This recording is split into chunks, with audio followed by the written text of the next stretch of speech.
Mesdames et messieurs de la presse, nous vous remercions d'avoir répondu à notre invitation de ce matin. L'heure est grave. L'heure est à l'action et à la responsabilité. Et comme citoyen, comme porteur d'attente de revendication du peuple congolais, j'ai le devoir de redevabilité. Je peux vous inviter ce matin pour une conférence de presse. Je vais vous livrer mon point de vue qui engage le point de vue de notre parti, et vous allez lui poser des questions telles que il l'a indiqué. De quoi s'agit-il ce matin? Tout le monde sait l'événement d'hier, tout le monde a suivi depuis l'installation de son Excellence Monsieur le Président de la République jusqu'à aujourd'hui. Quels sont les facteurs, les complications qui l'empêchent de bien gouverner? Et que faire? Avant d'aller dans les fonds, je tiens personnellement, à mon nom et au nom du MNP, saluer et féliciter son Excellence Monsieur le Président de la République pour la réussite, la détermination de la prestation de serment d'hier. La réussite de cette manifestation est due d'abord à la détermination du chef de l'État et à l'appui de la population. Je tiens également à remercier le peuple congolais qui avait répondu massivement à notre appel, qui a pris conscience. Je tiens également à remercier et à féliciter aussi les partis politiques de l'opposition qui ont envoyé leurs députés et les sénateurs. Je citerai les sénateurs et les députés qui relèvent de l'autorité du président Moïse Katumbi, les députés et les sénateurs qui relèvent de l'autorité de Jean-Pierre Bemba, également les députés et les sénateurs qui relèvent de l'autorité de Modeste Bahati. Je salue également spécialement aussi le premier vice-président du Sénat, l'honorable Sani Maliman, qui était là également, qui a répondu. Et aussi quelques députés patriotes du FCC, il y a 4 députés patriotes du FCC, dont je tiens également à féliciter leur présence.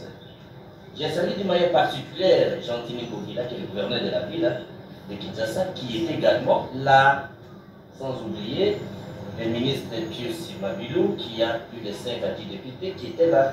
Donc je tiens à saluer tous ces patriotes qui ont compris que l'heure est au rassemblement de lever le chef de l'État pour sauver le pays. Après ce premier message de félicitations, en commençant par le chef de l'État, le peuple congolais et tous les autres, je m'en vais dans le fond du problème. Vous avez vu depuis un certain temps, je vous avais déjà parlé qu'il y a la crise persistante entre le Parlement conflictogène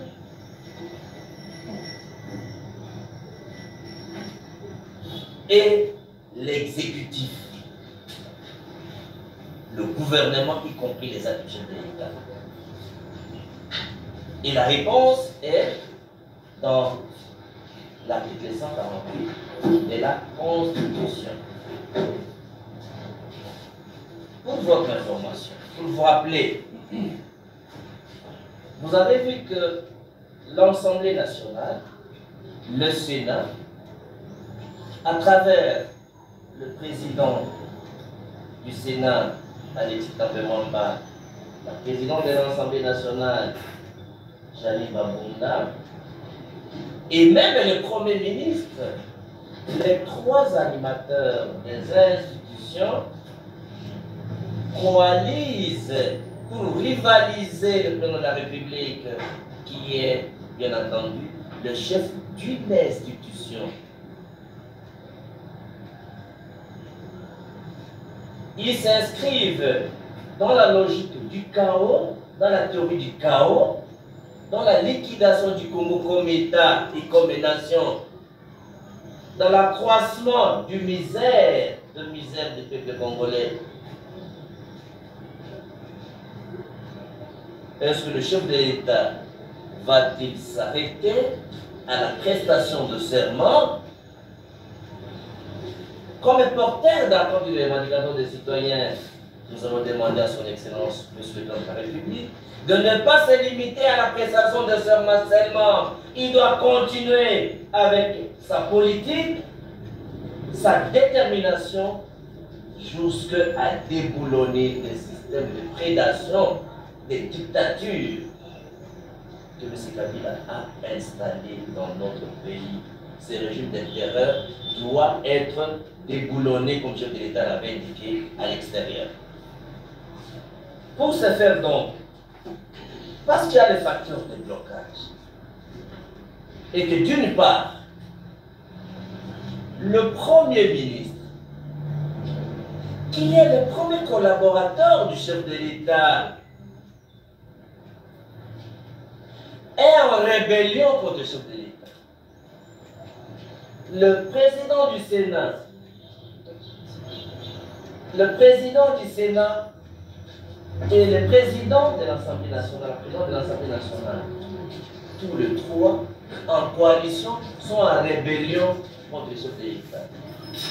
À tel point qu'il n'y a plus de collaboration sincère entre le chef de l'État et ces trois animateurs. Vous tous, vous avez constaté qu'il n'y a plus de collaboration sincère. Vu dans cet angle-là, mes chers amis de la presse, l'éthique morale et l'éthique de responsabilité me commandent de proposer à la République et à son Excellence, M. le chef de l'État, deux pistes de solution qu'il plaira à son autorité d'apprécier. Parce qu'il y a crise majeure, persistante, parce qu'il y a blocage dans les institutions, parce qu'il y a rupture des confiances. Comment un chef de l'État va-t-il donner confiance à un tel Premier ministre qu'il est désobéi? Vous allez vous rappeler que lorsqu'il y a eu l'ordonnance de la GKM avec les Kyungu, le Premier ministre n'a fait aucun effort pour instruire les ministres de portefeuille d'exécuter l'ordonnance du chef de l'État. Par contre, il a contribué à entraver. Vous avez suivi la position du Premier ministre par rapport aux ordonnances contresignées par son intérimaire. Et je vous avais expliqué tous que l'intérim confère à l'intérimaire la totalité du pouvoir, comme s'il était lui-même en fonction.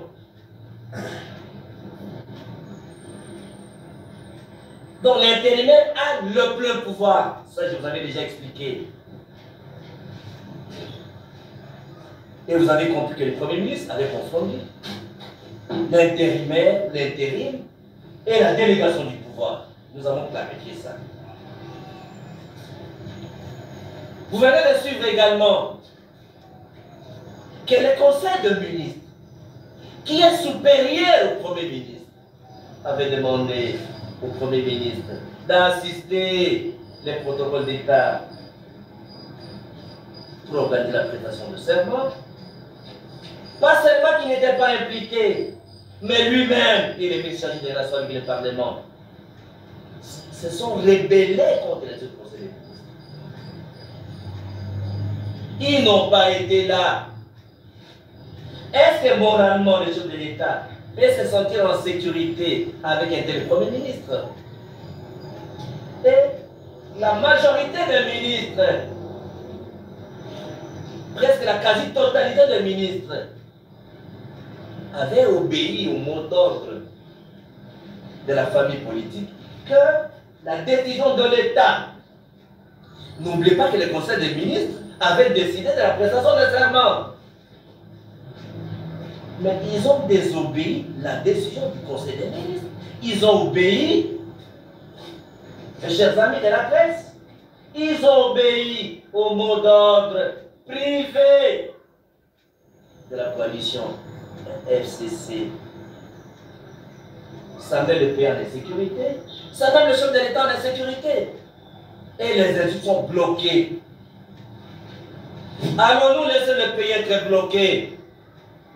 Donc ce point d'intérêt s'inscrit dans la logique de la recherche des voies et moyens, de comment débloquer intelligemment la situation du pays, bloquée pour amener le pays dans les chaos.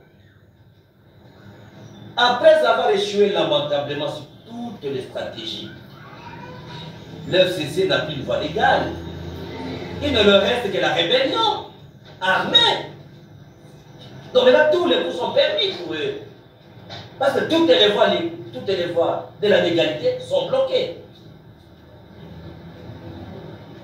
Comme nous avons demandé à ce chef de l'État ne puisse pas se limiter à la prestation de serment, que vous avez vu le serment légal dont il avait pris acte en se conformant à la Constitution et aux lois de la République, au regard de la gravité de la situation, ayant mesuré la gravité de la situation, et comme serviteur du peuple congolais, porteur d'accords de revendication, vous avez entendu hier la population crier: je veux relayer la volonté du peuple congolais, en donnant au président de la République deux pistes de solutions qu'il va plaire à son autorité d'apprécier. Pour sortir de ce blocage, de cette stratégie de chaos du FCC, 1. Nous proposons au chef de l'État de pouvoir prononcer, prendre une ordonnance sur la dissolution de l'Assemblée nationale.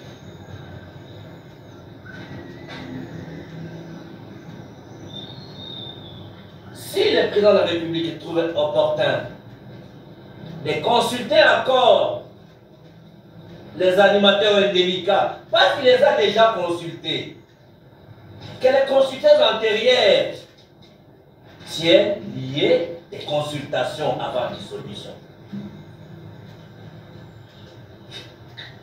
Ils ont déjà en rébellion contre le chef de l'État que de nouvelles consultations ne sont même pas nécessaires. Il les a déjà consultés, il connaît leurs intentions et leurs pensées. Et lorsque nous avions rédigé la Constitution, il faut que les gens comprennent la portée de la consultation. On estimait que le gouvernement où ça se restreint, le Premier ministre, en conflit avec l'Assemblée nationale ou le Sénat, que cette consultation donne une opportunité au chef de l'État de pouvoir les concilier, trouver des solutions. Ce n'est pas avoir un avis qu'ils acceptent, qu'ils lui refusent. Mais maintenant qu'ils sont en coalition, tous les trois contre le chef de l'État, quel pourrait être l'importance de la consultation? Ça, c'est l'esprit et dans les lettres de cette incise-là, par un rédacteur, un co-rédacteur de cette constitution. Il a déjà été consulté, que l'ordonnance de la dissolution soit déjà signée. Une fois l'ordonnance est signée, quelle est la prochaine étape? D'abord, je dois clarifier une question qui revient souvent dans les débats. Quelle devient l'Assemblée nationale ici qu'on vient de dissoudre? Il y a en droit parlementaire la notion du mandat. Il y a l'interruption du mandat parlementaire et la fin du mandat parlementaire. Lorsqu'on arrive à terme du mandat, on attend d'être remplacé par un nouveau Parlement, une nouvelle Assemblée nationale. Et lorsqu'on a interrompu le mandat par la dissolution, l'Assemblée ne restait pas. Il ne peut plus produire des effets juridiques. Il ne peut même plus se réunir. Il n'existe pas. Dès qu'il y a dissolution de l'Assemblée, l'Assemblée ne va plus rester. Contrairement à une lecture erronée de certaines personnes qui pensent que même après dissolution, ils doivent être là pour attendre les prochaines élections. Non. Une assemblée dissoute ne peut pas se réunir. On n'expédie pas les affaires courantes au Parlement.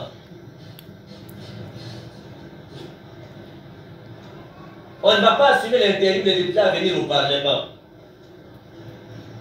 à l'Assemblée nationale. C'est un vide après dissolution. On ne peut pas continuer à payer un Parlement qui a été dissous.